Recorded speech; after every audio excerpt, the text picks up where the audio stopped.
What really happened with your host, Mike Rivero. The history the government hopes you never learn. Here is your host, Michael Rivero. And aloha, America. Welcome to our show today. It is Thursday, May 25th, 2017. We're almost on top of summer. Wow, that's amazing here. And we have a lot of stuff to talk about today. The phone lines are open, 800-313-9443. Mike is in our control room, his hand hovering over that telephone, ready to swoop on down, put you on the air with your comments and questions about everything that we're talking about. We are still seeing a lot of desperation on the part of the deep state, the elites, the establishment, whatever name you want to put on them, regarding this issue over Seth Rich. And it's actually starting to attract a lot of attention around the world. Everybody's paying attention because this thing just is so incredibly weird here. And a lot of attention is focusing on Sean Hannity because apparently there was this group, this media watchdog group that was basically on Fox News, putting pressure on Fox News and the advertisers over Sean Hannity's reporting on Seth Rich being the DNC leaker, and everybody is trying to make that story go away. They're saying it's a conspiracy theory. It's already discredited. Don't believe the thing you said. We know it was the Russians, even though we can't prove it. And a lot of people were wondering if Sean Hannity might actually fade away like Bill O'Reilly did, but Fox News is saying no, he is staying. His show is secure, but he has backed off from the story. And it's a very obvious, very public example of how the corporate media is, in fact, being controlled by political interests. And every time they do something like this that is that overt, that the public actually sees, it just continues to erode the credibility of the corporate media and the government. There are only so many times you can lie and get caught at it before people just automatically say, we're not going to listen anymore. And in fact, what they did to Sean Hannity is a reminder of that saying we have on a coffee cup in the online store. The fastest way to bring down a dictatorship is to force them to act like one where everybody can see it, and that's exactly what happened. Sean Hannity was reporting on a story that had legs to it, and they shut him down. And everybody saw it happen. Now, a lot of attention is continuing to focus on Brad Bauman, who is the designated spokesperson for the Rich family. The Rich family, for the most part, aren't saying anything. Obviously, a lot of pressure has been brought to bear on them to not make a stink about this case, to not demand there actually be a factual investigation. And it turns out Brad Bauman is connected to the Democratic propaganda czar David Brock. And this is the latest discovery in a long line of revelations showing that the Democratic National Committee is directly involved in the cover-up of the Seth Rich case. Now, this heavy-handed corporate media attack on anybody talking about this extended beyond Fox News. Apparently, Twitter suspended WorldNet Daily's account from posting over a tweet where Donna Brazile warned off the private eye on the Seth Rich murder, which is an established fact. It did happen. And Twitter shut off WorldNet Daily for tweeting it. So obviously they are very, very much afraid of that. Now, somebody put up a petition at the White House petition website calling for a full investigation on Seth Rich. I don't know that having the government investigate this case is going to produce any results. It's just another opportunity to polish up the lies. Interestingly enough, when I signed the petition and I got the confirmation email, the click to confirm link would not work. So already they're putting up roadblocks. They're afraid of this one. They are really, really afraid of this one. Now, getting on over into London, and we're still seeing the aftermath of this Manchester bombing terror attack, and we're still not exactly sure what it was all about. But Theresa May has basically launched this massive deployment of soldiers all over the streets. People are saying it looks like she's declared martial law. And, of course, this is quite at odds with David Cameron, who tried to take a lower-key response to this sort of thing. But the soldiers are out there, and everybody's saying, boy, it looks like the streets back during World War II. And Theresa May appears to be trying to use this to bolster her campaign for the upcoming snap election. And she's out there campaigning, saying that she's strong and stable. That's her motto. That's her slogan. In fact, that's pretty much all that she's saying. And if, in fact, she's trying to capitalize on the bombing to boost her electability, it appears to be backfiring, because all over London, people are putting up signs that say, "Strong and stable, my rear end." It's not exactly what it says, but you get the gist of it. And so it looks like it's backfiring on her. A lot of people are saying the fact that the bombing actually happened shows that the government isn't really able to do anything about this. We even had the BBC out the other day saying, you might as well get used to it. You know, we're never going to be able to stop this entirely, so just accept the bombings as a part of, living in a modern civilized society here. Now, more and more is coming out about the bomber. And before we talk about that, we're going to do a shout-out to our on-air affiliates who are just now rejoining our network. And by the way, if you're listening on an on-air affiliate, feel free to join the show by calling 800-313-9443. Would love to hear from some of you out there. So we're looking at this Manchester bomber, Salman Abedi, and his father, and they had long-standing links to a violent jihadist group, and here's where it gets juicy. They were linked to this jihadist group that had British backing when they were operating in Libya during the 2011 Libyan war, and then all the way back to the 1996 attempt to kill Muammar Gaddafi. So they're looking more and more like intelligence assets. And it may be because this information is coming on out that British authorities are absolutely furious over the fact that information about this individual and his photo and photos of the bomb were leaked to the media from inside the United States. And the British authorities are now suspending intelligence sharing with the United States. They're absolutely upset. So one of the Five Eyes just blinked. Apparently, the British authorities kind of wanted to keep the wraps on who this guy was and where he came from. And unfortunately, now it's out of the bag. He's a deep state intelligence operative. In fact, there's an article that came out of Blacklisted News. MI5 failed to stop the Manchester bomber despite repeated warnings from friends over a 5-year period. Over the last 5 years, friends and associates of the bombers were warning authorities, this guy is dangerous. He's talking about violence. He's talking about this. His own friends had called Britain's anti-terror hotline with concerns. And at this point, it doesn't appear he was under any kind of surveillance at all. So either all this anti-terror stuff was totally incompetent, or he was an asset working for the government. And that puts a whole different spin on the motive for the bombing. And, of course, we are seeing the British authorities use this bombing to just transform British society, more cameras, more surveillance.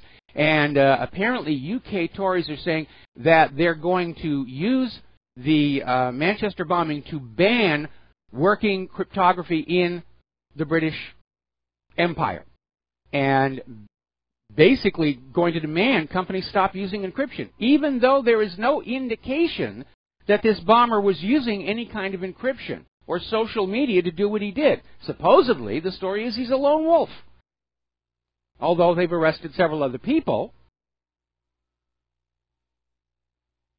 But there's no indication he was using encryption.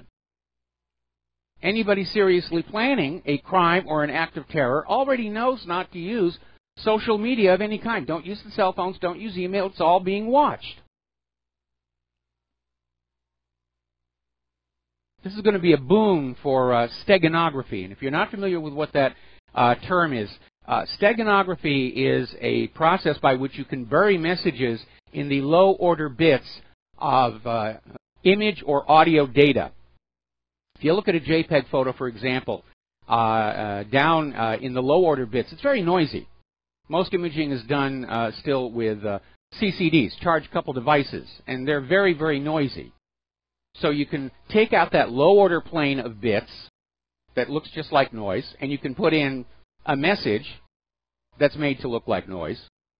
And that's really the best way to send a secret message in a manner where people don't know there's even a message there. I mean, if you have a file that says message.cry, oh, that's an encrypted message. We have to look at that. if you have cutepuppies.jpg, they're just going to pass right on over that. And apparently, London isn't the only place where this fear is being fanned up. Apparently, over in Minnesota, there were two brothers with ties to the Middle East. Apparently, they got arrested with bomb-making materials, guns, and ammunition in their car. And they were arrested back on May 11th in North Minneapolis. And there are growing concerns. Wow, I wonder what these people were going to do with all these guns and bomb-making materials in the car. Did Minneapolis escape a false flag bombing? Because it does look like they're trying to ramp that up. Try and get the war wagon back on track. Fear, terror, terror, fear, fear, terror. Now, let's see. A video has surfaced of Debbie Wasserman Schultz threatening the police chief for gathering evidence regarding that IT staff that was caught spying on members of the Congress, and they were removed from their positions and only recently fired. One of them has already fled to Pakistan. Everybody's kind of wondering what happened on that one. There was a rival IT contractor who came in with a much lower bid to provide the same services and was told that, no, they were going to stay with the people that they already had, which suggests strongly that these IT workers had already acquired information that they were using to put pressure on the House of Representatives to keep them in their positions. So there's an ugly story there that does need to come on out. Now, the deep state, corporate media is still pushing Russia, Russia, Russia, Russia, Russia, Russia, Russia, Russia, Russia. And the latest one is an attack on Attorney General Sessions, where the Department of Justice, in a report to CNN, is saying that Jeff Sessions did not disclose meetings he had last year with Russian officials when he applied for his security clearance. And apparently Sessions met with Russian Ambassador Sergei Kislyak at least 2 times last year, but didn't note those interactions on the form, which requires him to list any contact he or his family had with a foreign government or its representatives over the past 7 years. Now, this, to me, looks like much ado about nothing. You're in Washington, D.C., you're going to be meeting Russian officials just as a normal course of business. And it may have just slipped his mind. But they're trying to make a big deal about that. All right, we're going to take a phone call. Joe from, I think it's pronounced Chicane, Pennsylvania. What's on your mind today? Hi, Mike. How you doing there? Yeah, I had some trouble getting through, but I got through. As far as Trump goes, okay, I'm not registered to vote, okay, and I never have been, okay? And what I'd just like to indicate here is the fact that both the parties, they're 2 masks on the same face. Yes. And they're serving an agenda, you know. Yes. You know what I'm talking about, okay? Moving along here. I was in the motion picture industry for many, many, many years, from July 1974 to August of 2012. I was a professional theatrical motion picture projectionist, and I was a cinema technician. Okay. So I share your stigma for that industry and everything else, and it's completely changed, going from film to digital and like that. So, it's all changed, and it's not the same. And I don't want to get into all that, but I'm kind of having a problem concentrating here because I suffer from depression. I can't remember what I wanted to say. Well, you were talking about Trump. You were talking about how you're not registered to vote. You've never voted, and then you wandered off into your career as a projectionist. So, did you have a comment about Donald Trump and what he's doing right now? Yeah. Thank you very much. Yeah, I think he's a Zionist puppet. I think he's pro-Israel, pro-White Hats, pro-NATO. I think it's not about what's right for us. It's winning or losing with him. That's what matters. He wants to win. He wants to lose. And it has nothing to do with what's in our best interest. Well, he doesn't want to lose, okay? but he definitely wants to win. And you're right. That aspect of his personality may have been the lever that the neocons used to basically get him back on board with continuing the war agenda, because Trump has just done a 180 on so many of his campaign promises. But then by our age, we should be used to that. The lesson out of last year's election is it doesn't matter who we vote into Congress or the White House. The deep state agenda continues unimpeded. More war on the rest of the world, more poverty for us, continued loss of our freedoms, and pushing on forward to globalism, although Trump may have just dealt a little bit of a dent into that one. We'll talk about that later in the show. Yeah, well, you know, even getting into the Clintons and you know, the drug thing, you know, Mena, Arkansas, and all that. Oh, yeah, absolutely. I mean, the lock her up, that was one of the most powerful chants at those Trump rallies. And all of a sudden we're seeing that Trump is just willing to kind of look the other way. So he's either made a deal or he's been threatened with death to himself or his family members, because that is the true nature of the government that he is now having to deal with. It really is an aristocracy, a criminal government. And it's a sad state of affairs for the ordinary American people who are still trying to play by the rules, and all of a sudden realize we're up against a system that has absolutely no compunction about operating outside the rules. God, I'm so glad you're so succinct at the English language. You hit it right on the nail, right on the head. Well, that's why I get the little bucks over here in talk radio. but you know, when people of our age cease to exist, all of the knowledge and the memories of all that transpired will die with us, and that's the shame of it all. I disagree. I disagree. You don't? No, I don't think so. I mean, as each generation in the past, when each generation passed away, the victors would write the history books, and that would pretty much be it. And all of our previous history was written under the control of whoever was calling the shots at the time.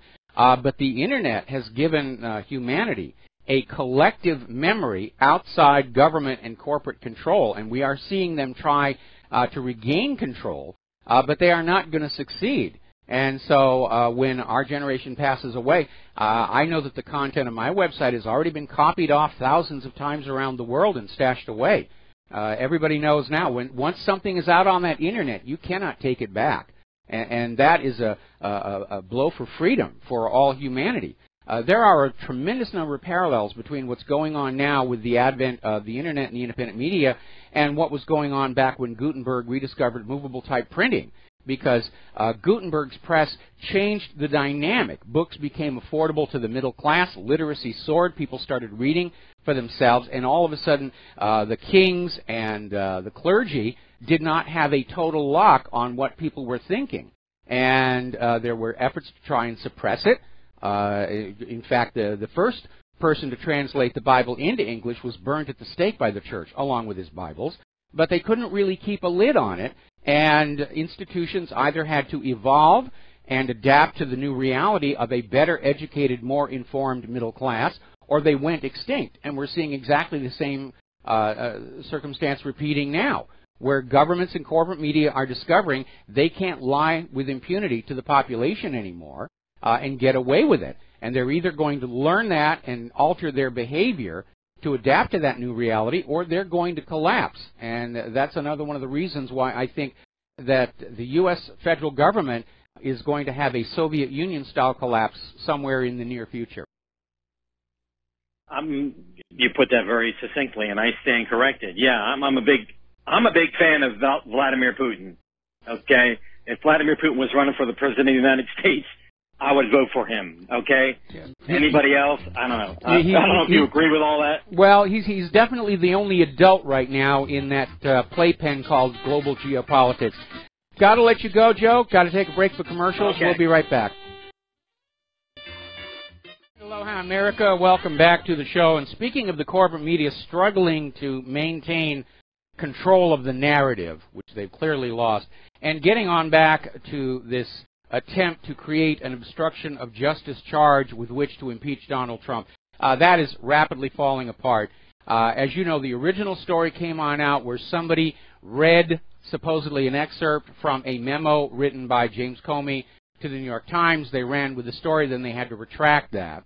Now CNN has done a story saying that a source, an anonymous source familiar with the James Comey situation, says there isn't really a formal memo saying that Donald Trump asked Comey to back off any investigations, only that FBI Director James Comey believes that Trump was trying to influence his judgment. I mean, it's a rumor based on an innuendo wrapped inside a lot of wishful thinking, but it continues to fall apart here.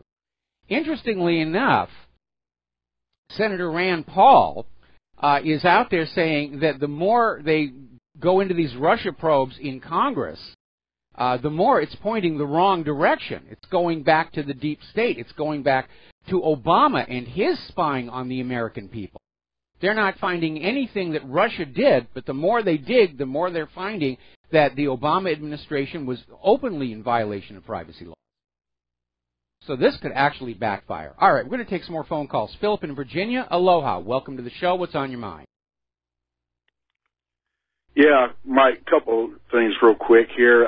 Talking about the Democrats' wishful thinking, Steely Dan did a great song years ago, and it reminds me of what the mentality of the Democrats. It's called pretzel logic. Yes. Yeah. But getting back to Seth Rich. I'm sorry. The Manchester bombing. Now, did I hear you right that you said that neighbors were trying to tip off the authorities for upwards of 5 years? Friends of the guy, friends of the bomber had apparently been calling the anti-terror hotline and saying this guy is dangerous. He's talking about extremist views, he's talking about violence, and there is no indication that the authorities had any surveillance on him or were watching him. And of course, now we found out that this bomber and his father, when they were back in Libya, were part of an anti-Gaddafi jihadist group that was backed by the British government. All right. Well, I wonder, do you know if Britain has a if you see something, say something policy? I'm sure that they have something similar to that. That's why they have the anti-terror hotline in the first place. And if you're going to have a hotline like that, there has to be an advertising campaign saying, if you think you've seen a terrorist, call 1-800-TERROR or whatever the heck the number is. Well, apparently it's just a farce then. Either it's a farce or these guys were working for the British government right up to the present day. Right. Well, then that means that, yeah, it's a total farce. Another quick question. As we were watching all of the dramatic, sensational arrests being performed on the other people involved in this bombing in Manchester, we were trying to figure out what initially led the authorities to this particular fella, Abedi. Abedi is the guy who blew up. I think. Right. Yeah. How did they know he was the guy? I don't know. Maybe it was one of those magic fireproof passports or something. I actually don't have the details on that. But yes. Crap. Dear police, this is my name, and blah, blah, blah, and taped to his forehead or something. Well, to me, yeah, that's another red flag then. I don't really. I actually do not know. I haven't looked into it because I've been focusing more on Seth Rich. But it right. seems to follow the pattern that we've seen of so many of these others. There's a conveniently dropped piece of information. 9/11 plotters' luggage didn't make the flight, and it's filled with Qurans and all this other stuff. And it's just too cute. All right, thanks an awful lot. We're going to take a break. It could be a cover for the Seth Rich. It could be a cover. It could be a distraction. Yeah, the timing was absolutely perfect for distraction. Do it for Seth. Justice delayed is justice denied. All right, thank you very much. We got to let you go and take a break for commercials. Aloha, America. Welcome back to the show. I'm looking at this feed from Fox News, and the banner at the bottom is President Trump condemns Manchester bombing leaks after complaints from the UK. So apparently this mishandling of sensitive information by U.S. intelligence agencies is becoming a big stink, and might actually start pulling back from all this Five Eyes. Everybody shares everything that they spy from everybody because it is apparently a huge embarrassment here. All right, we're going to take another phone call. Nathan in Northern California, aloha. Welcome to the show. What's on your mind? Oh, hi, Michael. Thank you very much for taking my call, and I know you have a lot of things, to talk about, so I'll make this really brief. There's a guy on YouTube. The name of the channel is Side Thorn, 2 words. He's offering $100,000 to anybody. This is good. Anybody that can prove that somebody died in Manchester or was injured. And I think that's great. And okay, hang on. What we're getting into here is an attempt to sow a lot of additional confusion and muddy the water and keep people distracted from looking where people don't want them to look.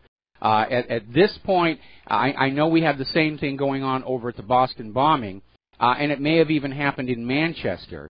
But at this point, let's not get ourselves wrapped up in the minutia of what exactly happened on the ground, because that is being done to keep us from paying attention to who really benefited from the bombing. And certainly Theresa May is capitalizing on it. The Tories are capitalizing on it. The war agenda is capitalizing on it.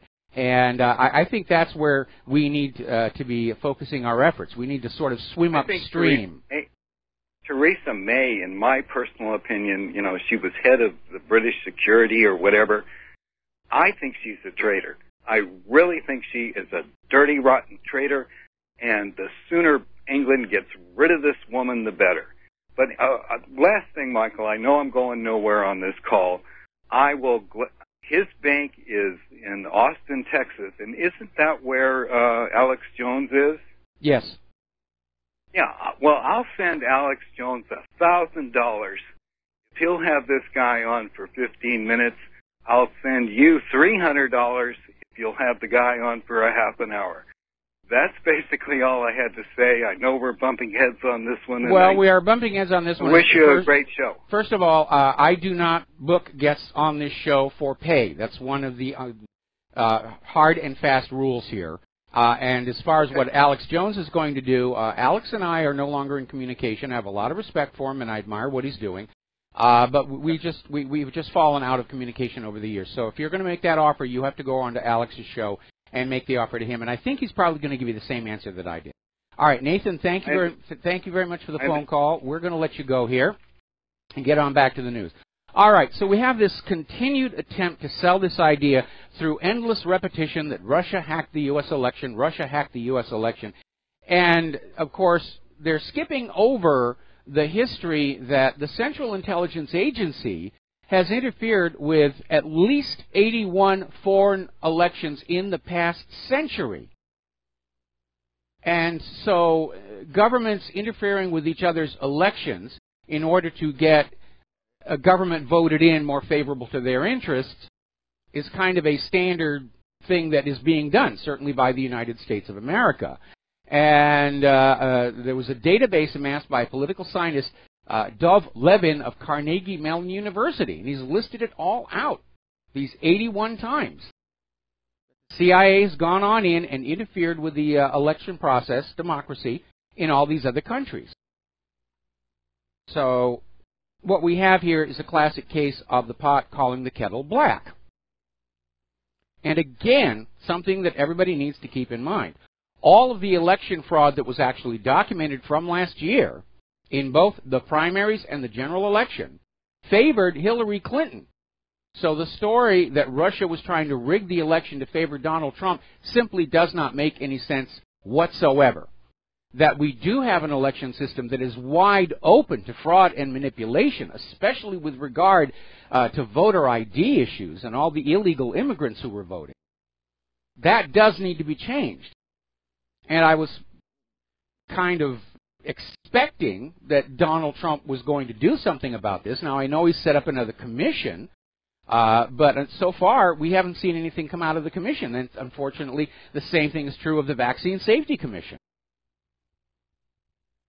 And it may be that they're doing good work, but nothing is coming on out, and certainly the corporate media is trying to pretend they do not exist.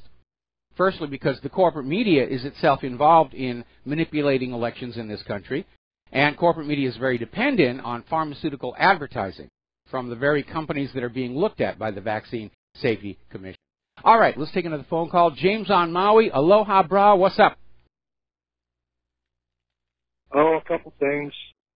First, that guy was talking about Putin, and I'm not a big Putin fan. He's a nationalist, and I guess he's an Orthodox Christian. But there's one story about him. It goes back when the East German Stasi was breaking up. He was in the Russian offices there of the KGB. Yes. And he came out with his pistol and scared a mob away. He said, "Listen, I have 12 shots in this, gun. I'm saving the last one for me. But come ahead if you're coming." Oh, that's a great story. I never heard that one. I never heard that one, but that's a good story.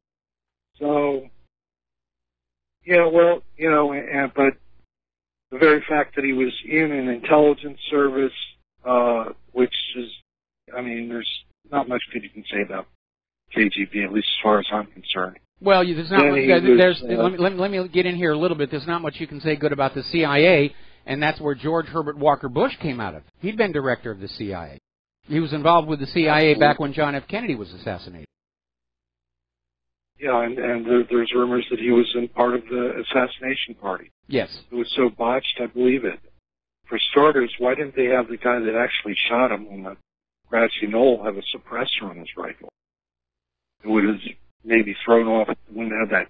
Look at the photo. This huge crowd, the cop, everyone else is chasing up there because that's where they heard the shot from. Well, remember back when the Kennedy assassination happened, the model was you can do whatever it is you're going to do and then rely on the corporate media to sell the official story afterwards. And anybody who didn't agree with the official story was labeled a conspiracy theorist. And it did work for a lot of years. And a lot of people who did know the truth or had aspects of the truth wound up dead under suspicious circumstances, like Dorothy Kilgallen. Well, I think the people that ordered it were the Dallas brothers and Lyndon Johnson, and they may have been had asked for permission above their pay grade. I don't think they ordered it. The way the Kennedy assassination came together, first of all, you need to understand that a major event like that, an assassination or a war, is never done for just one reason. What you do is you have a group of people or institutions or governments that have their own particular agenda that happens to be solved by the same action, the same assassination, the same war. In the case of John F. Kennedy, you had the Texas oil billionaires who were angry over the oil depletion allowance. You had the CIA, which felt Kennedy had betrayed them at the Bay of Pigs. You had Israel, which was very angry with John F. Kennedy for opposing their acquiring of nuclear weapons. You had organized crime, which felt betrayed by the Kennedy family. And all of them working together basically said, yeah, we're going to arrange this assassination. And the way it works is anytime somebody gets close to one of the plotters, they'll leak some evidence that leads in the other direction. So people's attention is sort of bouncing around between these pins like a pinball machine. And if you don't know what I'm talking about, you must be very young. But that's how they maintain plausible deniability. There's no one source. There's no one mastermind. It's just a group of people. And that's how they basically avoided exposure of the plot. But of course, some 30 years after the JFK assassination, 50% of Americans polled understood the Warren report was a complete cover-up, whitewash. Yeah, the people who are on it.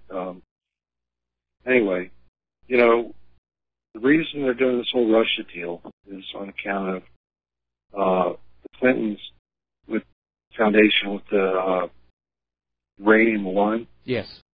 And that takeover of the wildlife sanctuaries Yes. offices. Yes. That had all that. That was basically a conspiracy. The thing about what's great is conspiracy has no statute of limitations. Conspiracy to commit murder. And that's what that was, that car going along, and it was stopped. They had no reason to cycle that guy. No, they really didn't. And but getting back to the Uranium One deal itself, I mean, there's a very obvious case of colluding with Russia to one's personal financial gain.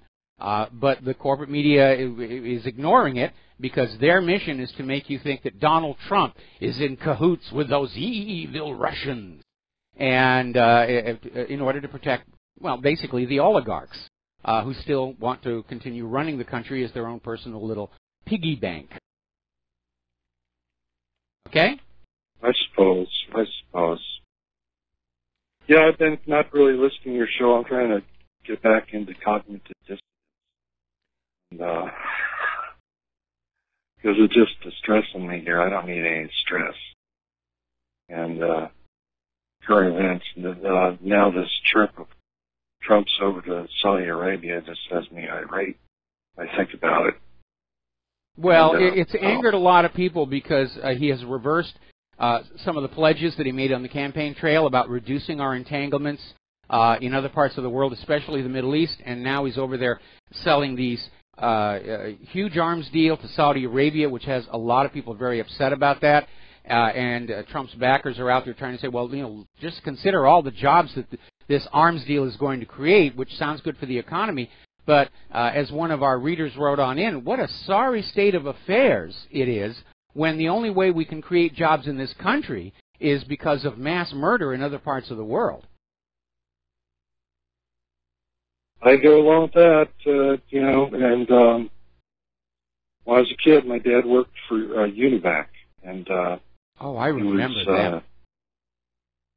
Well, I guess one of the big contracts he did for several years, they were designing the computers aboard the missile system. Well, we used some of their computers at the Jet Propulsion Laboratory. We had what was called the Exec-8 timeshare system that was running in the area where I was, and I actually got certified to run it myself, to run my own software. Anyway, James, thank you. Need to let you go. We're going to switch over to Kyle in Pennsylvania. Aloha. Welcome to the show. What's on your mind? Hey, Mike. Going back to the election fraud and as far as Hillary Clinton and the primaries, have you followed any of the transcripts that are coming out of the trial that's going on with a lawyer named Jared Beck? No, I haven't been.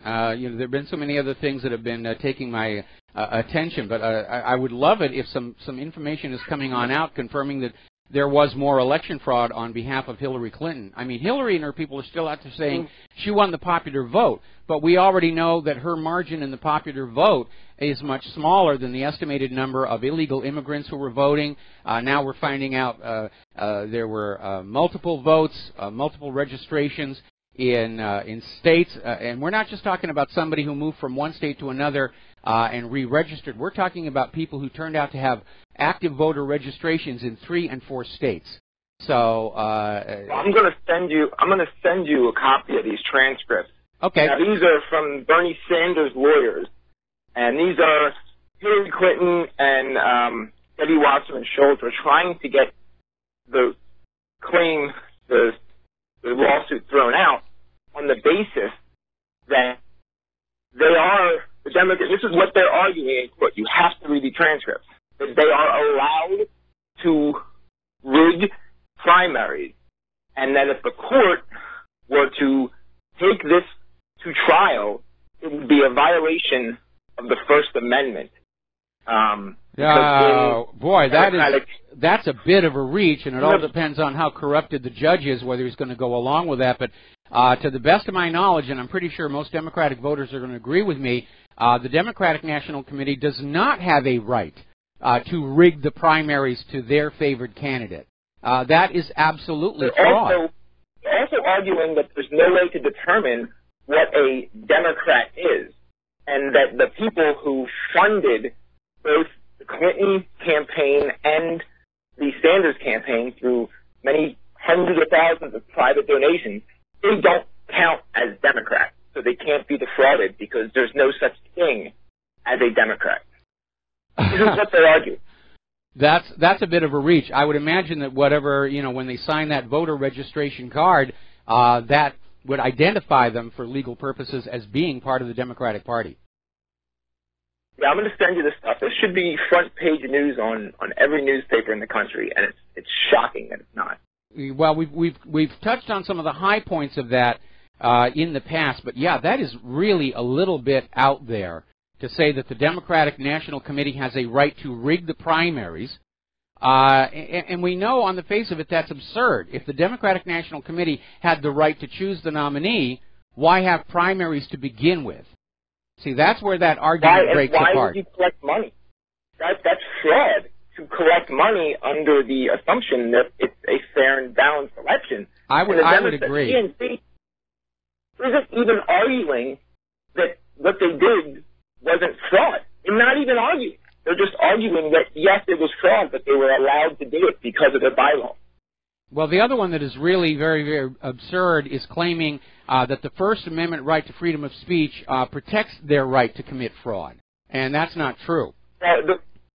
What they're saying is that if the courts were to come in and rule against it, that would be a violation of the DNC's First Amendment, because their bylaws, they can say and do whatever they want, but not necessarily have to follow it.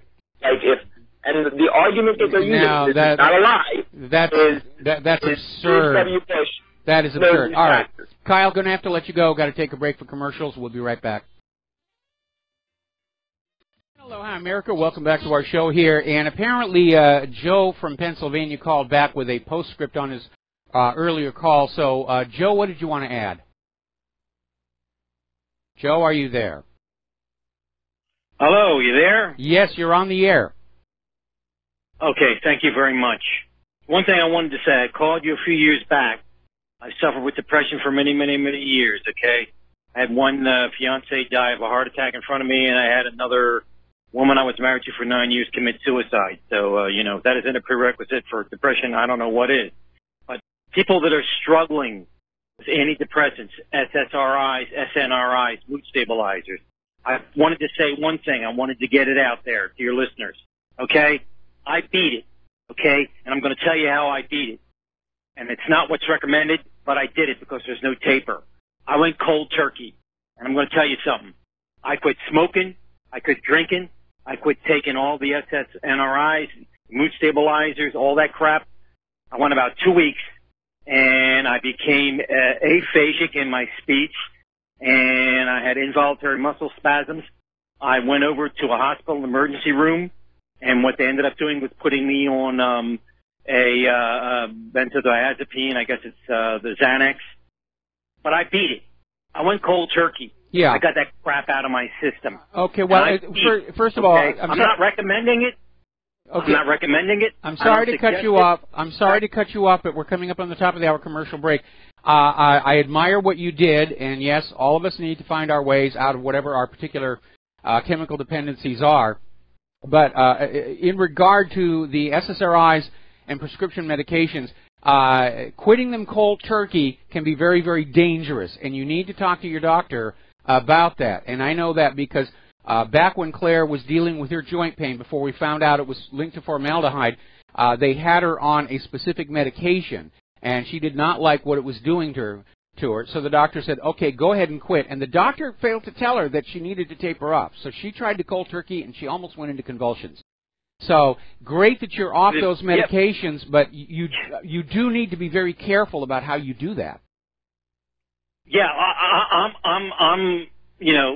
I survived it. Okay, I'm not saying everybody can, but yeah, I appreciate what you're saying because my wife suffered from a lot of pain. She was on a lot of pain medications and you know, antidepressants and SSRIs, and it took her out.